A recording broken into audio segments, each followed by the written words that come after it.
بسم اللہ الرحمن الرحیم۔ مسئلہ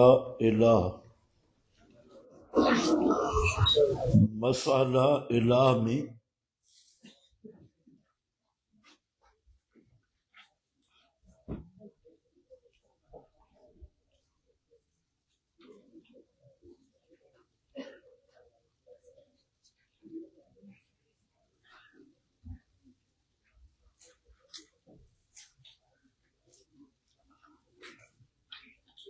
ویسے تو یہ مسئلہ بہت مفصل ہے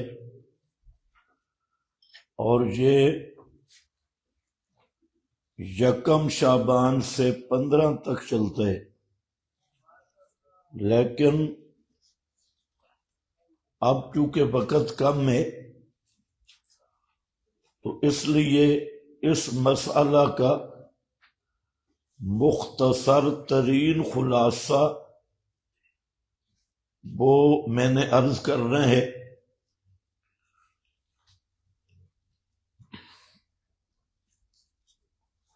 ایک تمہید ہے اور 6 نمبر ہے، بس یہ 2 باتیں آپ نے سمجھنی ہے کہ مسئلہ الہ میں تمہید میں ہم نے نبی کریم صلی اللہ علیہ وسلم اور مشرکین عرب کا ما بہن نزاع کیا تھا اس کا تعین کرنے۔ جب تک جیسے آپ نے دیگر مسائل پڑھے کہ فریقین کے درمیان ما بہن نزاع کا تعین نہ ہو، اس وقت تک کوئی مسئلہ سمجھ نہیں آ سکتا۔ تو تمہید میں 14 تنقیحات ہوں گی، جن سب کا مقصد آپ ذہن میں رکھ لیں کہ نبی کریم صلی اللہ علیہ وسلم اور مشرکین عرب حاجی ابو جہل صاحب کے درمیان اصل ما بن نزاع کیا تھا، یہ ہماری تمہید ہے۔ اس کے بعد جو 6 نمبر ہے وہ لفظ الہ کے معنی پر ہوں گی۔ سب سے پہلی بات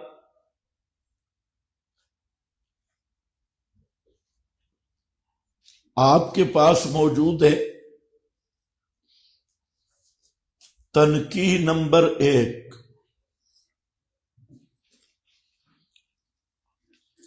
مشرکین مکہ مذہبی لوگ تھے،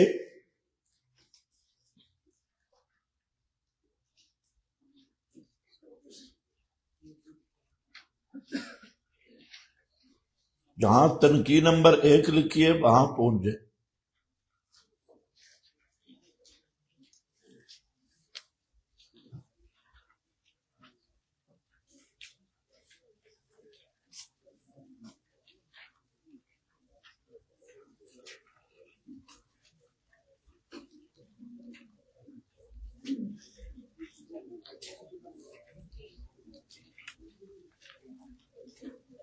یہ صفحہ 4 پر ہے۔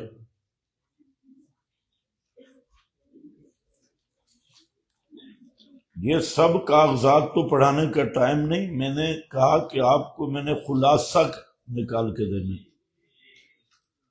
تنقیح نمبر 1، مشرکین مکہ مذہبی لوگ تھے، آج کے ملحدین کی طرح لبرل مذہب سے بیزار نہیں تھے۔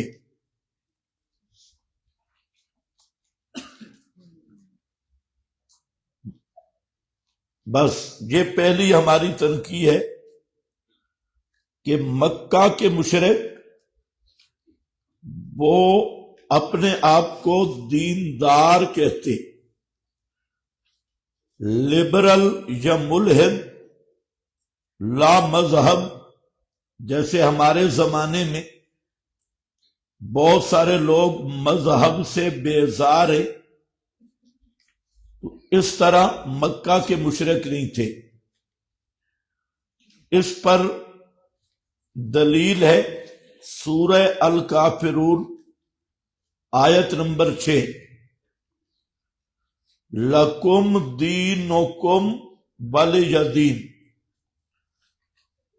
کہ تمہارے لیے تمہارا دین ہے، ولی دین، اور میرے لیے میرا دین ہے۔ تو دینکم کیوں کہا گیا؟ کہ وہ بھی دین کے دعوے دار تھے، مذہب کے دعوے دار تھے، اس لیے فرمایا گیا لکم دینکم ولی دین۔ تو یہ اس بات کی دلیل ہے کہ مشرکین عرب اپنے آپ کو مذہب کی طرف اور دین کی طرف منسوب اور منتسب کرتے تھے، اور ان کا دعویٰ تھا کہ ہم دیندار لوگ ہیں، بے دین لا مذہب اس کو برا سمجھتے تھے۔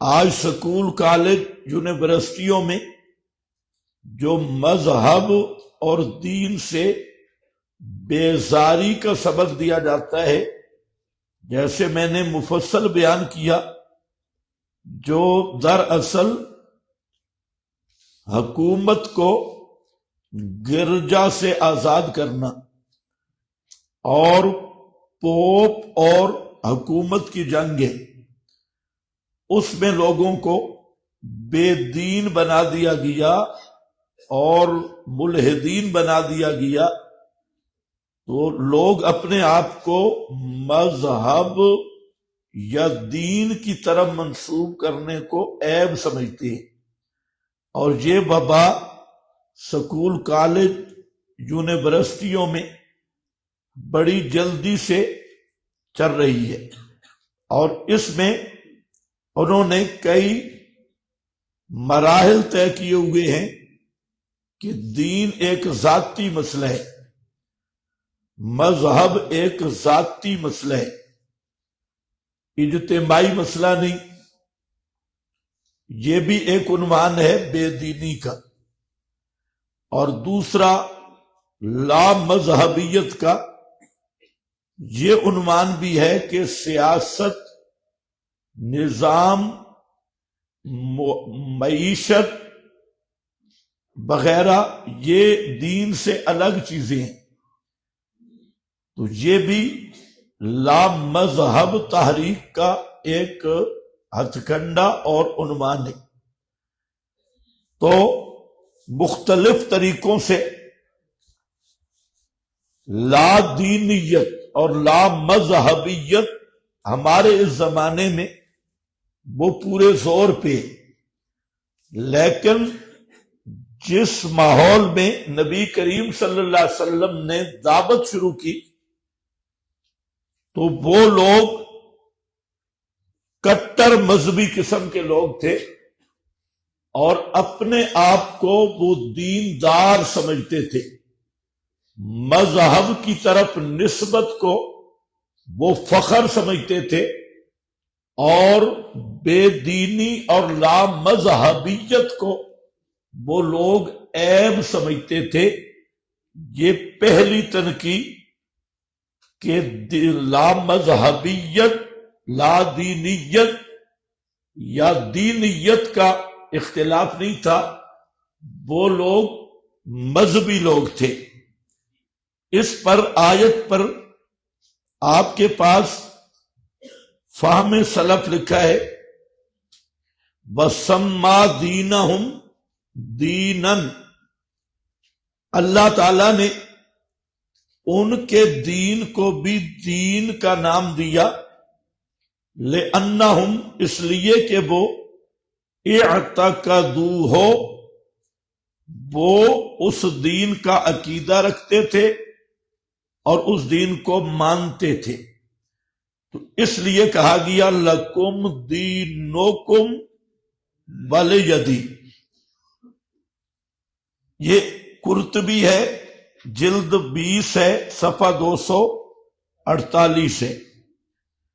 دوسرا فہم ہے، یہ ہے امام بغوی رحمہ اللہ فرماتے ہیں وَذَلِكَ أَنَّهُمْ قَالُوا إِنْ سَرَّكَ أَن نَّدْخُلَ فِي دِينِكَ، اگر آپ کو منظور ہے تو ہم آپ کے دین میں داخل ہو جاتے ہیں 1 سال، آمن فَادْخُلْ فِي دِينِنَا آمن، تو داخل ہو جا ہمارے دین میں 1 سال، 1 سال ہم آپ کے دین میں لگا لیتے ہیں اور 1 سال آپ ہمارے دین میں لگا لیں، صلح ہو جائے، اتحاد ہو جائے گا۔ تو فنزلت هذه السورہ، تو یہ سورت نازل ہوئی، لیکن اصل بات سمجھنی ہے کہ یہ جو دعوت دے رہے ہیں کہ 1 سال آپ ہمارے دین میں آ جائیں اور 1 سال ہم آپ کے، تو اس سے ہمارا یہ دعویٰ ثابت ہوا کہ وہ بھی اپنے آپ کو دیندار سمجھتے تھے، مذہبی لوگ سمجھتے تھے، اور اپنے دین پر انہیں فخر تھا کہ ہم دیندار ہیں۔ اس پر آپ کو تفسیروں میں بے شمار حوالے ملیں گے۔ یہ جو فہم سلف یہاں پر چاند لکھے جاتے ہیں، ان کا مقصد ہوتا ہے کہ یہ جو ہم معنی کر رہے ہیں یہ معنی اپنا نہیں ہے، یہی معنی حضرات مفسرین نے قرآن کریم کا سمجھا ہے اور ہم اسے نقل کر رہے ہیں۔ دلیل نمبر 2، کس نقطہ پہ دلیل ہے؟ عنوان کیا ہے آپ کا؟ مشرکین مکہ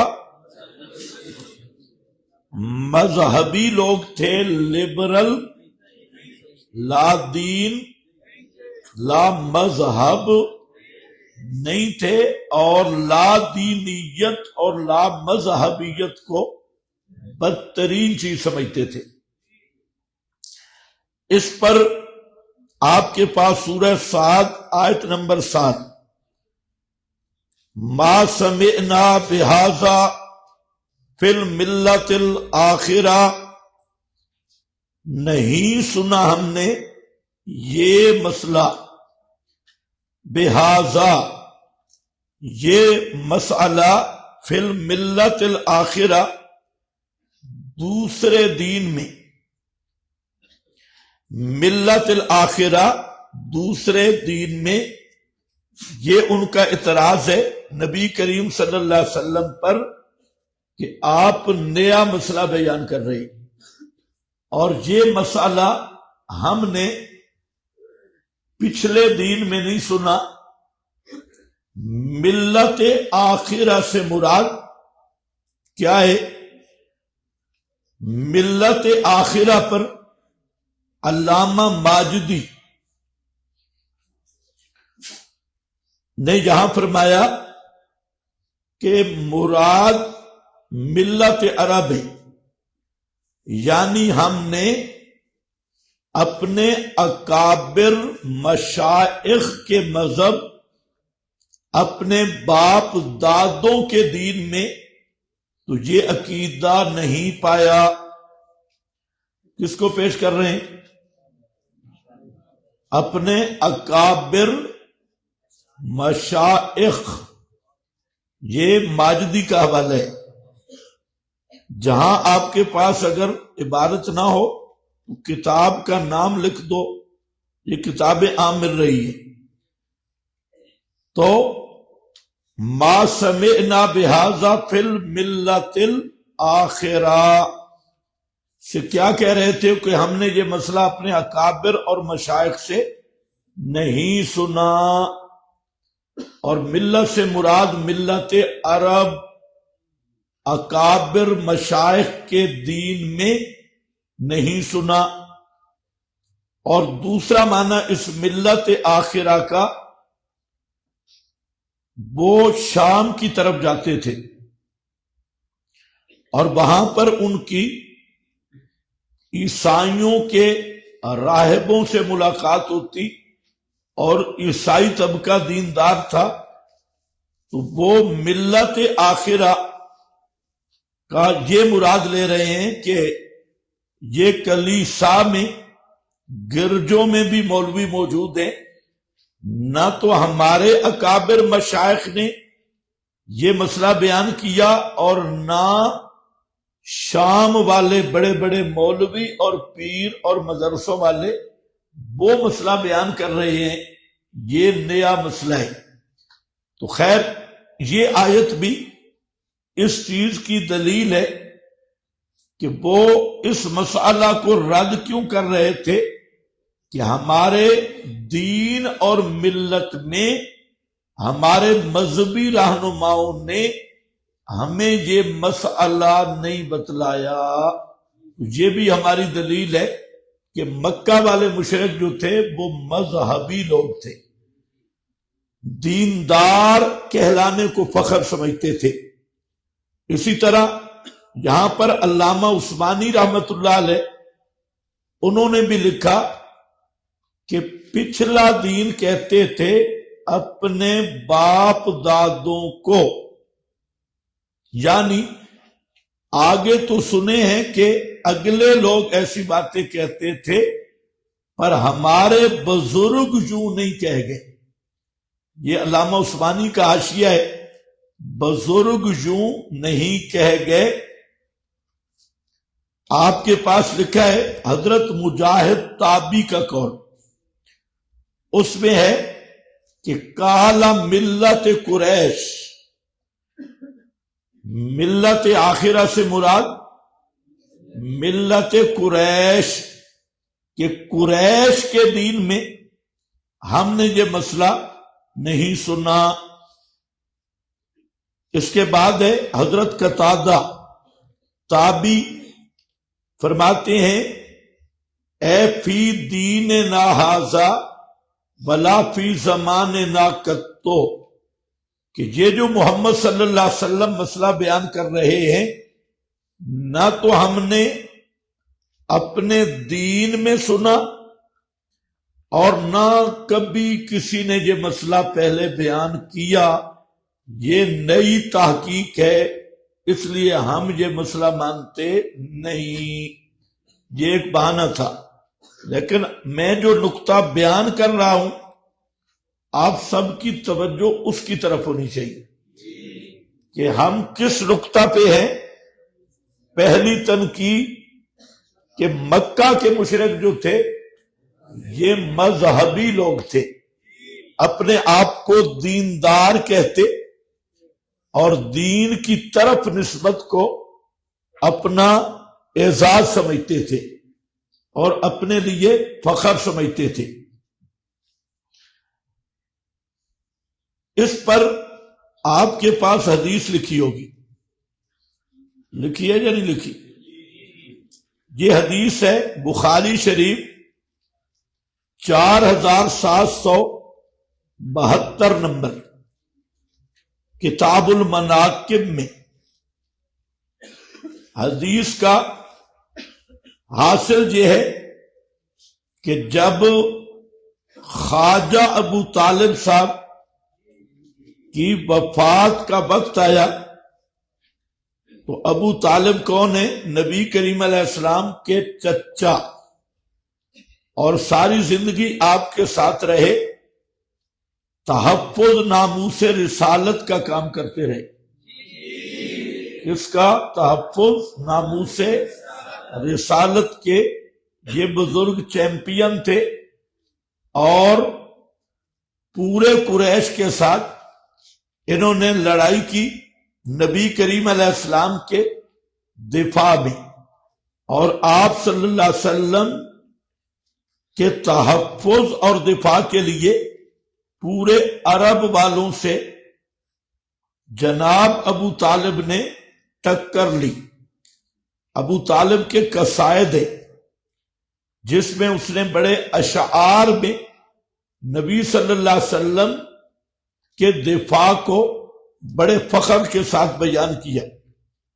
تو یہ ابو طالب صاحب کی وفات کا وقت قریب آیا تو رسول اللہ صلی اللہ علیہ وسلم تشریف لائے۔ ابو طالب نبی کا محب بہت تھا، محبت بڑی تھی۔ شیب ابی طالب میں بھی آپ کے ساتھ قید کاٹی اور عرب سے مخالفت بھی مول لی، اور سب سے زیادہ دفاع بھی کیا، لیکن مسئلہ نہیں مانا۔ مسئلہ نہیں مانا، جو مسئلہ آپ پڑھنے لگے، یہ مسئلہ نہیں مانا تو تحفظ ناموس رسالت بھی کام نہیں آیا۔ 3 سال پیغمبر کی چوکیداری کرنا بھی کام نہیں آیا، اور پیغمبر کریم صلی اللہ علیہ وسلم کے ساتھ محبت کرنا بھی کام نہیں آیا۔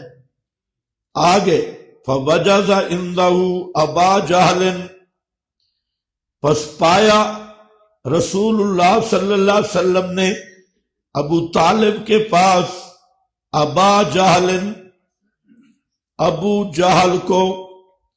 یہ ابو جہل جو تھا یہ ابو الحکم تھے، ابو الحکم۔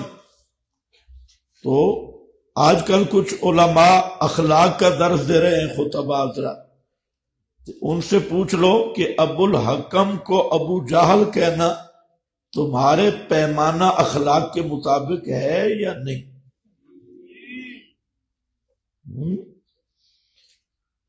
ابو جہل نام ہے، ابو جہل، اور یہ اپنے آپ کو کیا کہتا تھا؟ ابو الحکم۔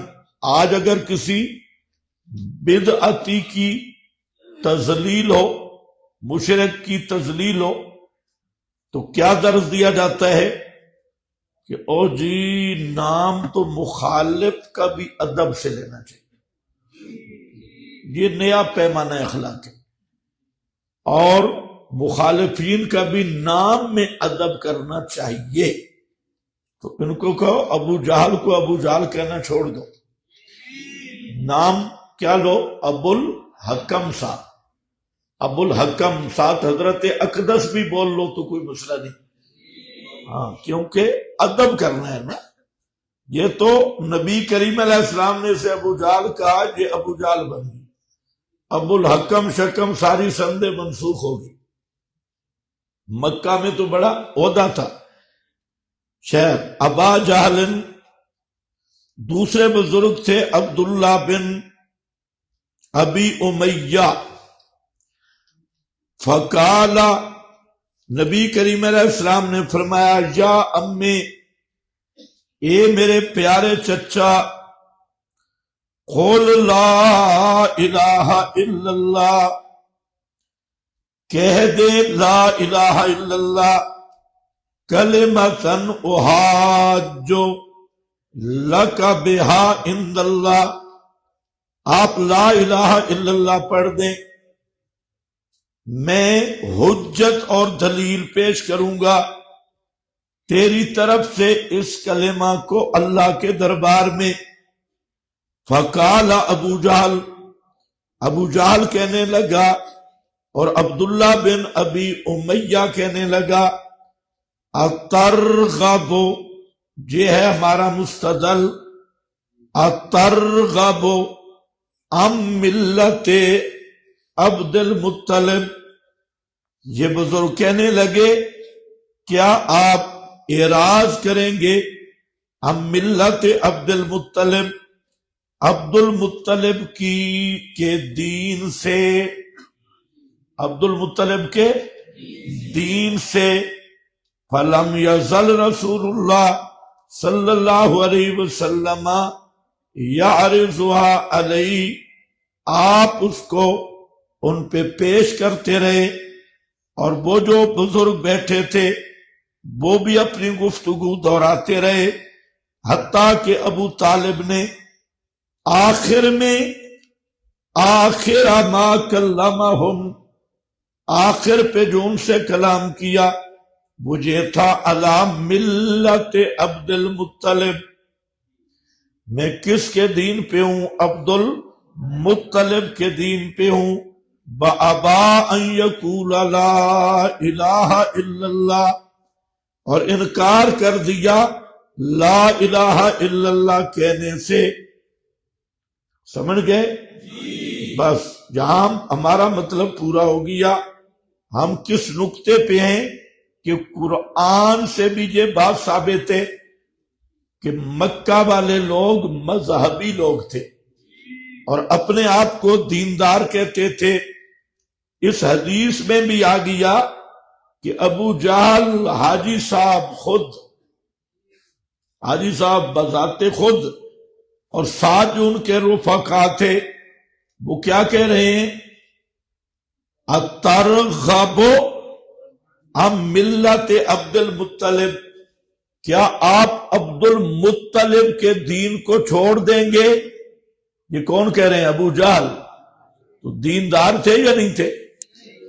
وہ اپنے آپ کو دیندار سمجھتے، اور ابو طالب نے بھی آخر پہ کیا کہا؟ علی ملت عبد المطلب، میں عبد المطلب کے دین پہ ہوں، اپنے اکابر بزرگوں کے دین کو نہیں چھوڑ کے جا رہا، انہی کے مذہب اور دین پہ ہوں۔ بس پہلی تنقید ختم۔ اس تنقید یہ عنوان ہے، اس پہ آپ بہت زیادہ مواد جمع کر سکتی ہیں۔ یہاں سارا مواد جمع کرنا مقصد نہیں، صرف ایک بات بتانا ہے کہ مشرکین عرب یہ مذہب سے بیزار، دین سے بیزار، لبرل سکولی کالجی نہیں تھے۔ ہاں، یہ جو ہمارے سکولی کالجی لا دین نیت کے طالب اور دین سے باہر ہونے کو فخر سمجھتی ہیں، یا کئی بہانوں سے دین سے بیزاری کا اظہار کرتے ہیں، ان سے ابو جہل بہتر تھا۔ ابو جہل اپنے آپ کو مذہبی لوگ سمجھتا تھا، دیندار سمجھتا تھا۔ ختم۔ تنقید نمبر 2، مشرکین مکہ اپنی، ان کا جو دعویٰ تھا اپنی نسبت دین ابراہیمی کی طرف کرتے۔ یہ اولاد ابراہیم بھی تھے، حضرت ابراہیم کی اولاد تھے، اور اپنی نسبت بھی دین کی کس کی طرف کرتے؟ حضرت ابراہیم کی طرف، اور اپنے آپ کو وہ کہتے حنفاء، حنیف حضرت ابراہیم ہے، اور یہ کیا کہتے؟ حنفاء مباہدین۔ یہی وجہ ہے، اس بات کو ذہن میں رکھ لو کہ یہود اپنے آپ کو یہودی کہتے، قرآن نے ان کا نام نہیں بدلا، یہودی برحال رکھا، نصارہ کا نام نہیں بدلا، مکہ والے مشرکوں کا نام بدل دیا۔ مکہ والے اپنے آپ کو کہتے تھے حنفاء، قرآن کریم نے بطور لقب کے المشرکین یا المشرک کا خطاب مکہ کے مشرکوں کو دیا۔ اس لیے آپ نے پہلے بھی بات کی ہے، شرک تو یہود میں بھی تھا، شرک نصارہ میں بھی تھا، لیکن بطور لقب کے المشرکین کا اطلاق ہوا ہے مکہ والوں پہ، مشرکین عرب پہ، اور اس کی وجہ یہی تھی کہ یہود اپنا نام یہود کہتے، قالت الیہود، تو ٹھیک ہے، اس میں کوئی مسئلہ نہیں تھا۔ نصارہ اپنے آپ کو نصارہ کہتے، قالت النصارہ، ان کا نام نصارہ ہی رہا۔ لیکن مکہ کے مشرک اپنے آپ کو کہتے حنفا اور تھے کٹر مشرک، لیکن کہلواتے مشرک نہیں تھے۔ یہ تو نبی پاک نے فتویٰ لگایا نا مشرک ہونے والا، قرآن نے ہم کون ہیں؟ موحد ہیں۔ آگے ان کا تلبیہ بھی آئے گا، وہ ابراہیمی نسبت پہ فخر کرتے اور اپنے آپ کو ملت ابراہیمی کا ترجمان اور پاسبان سمجھتے، اور نبی کریم علیہ السلام کے ساتھ لڑتے کہ ہم ابراہیمی ہیں، آپ ابراہیم کے مخالف ہیں۔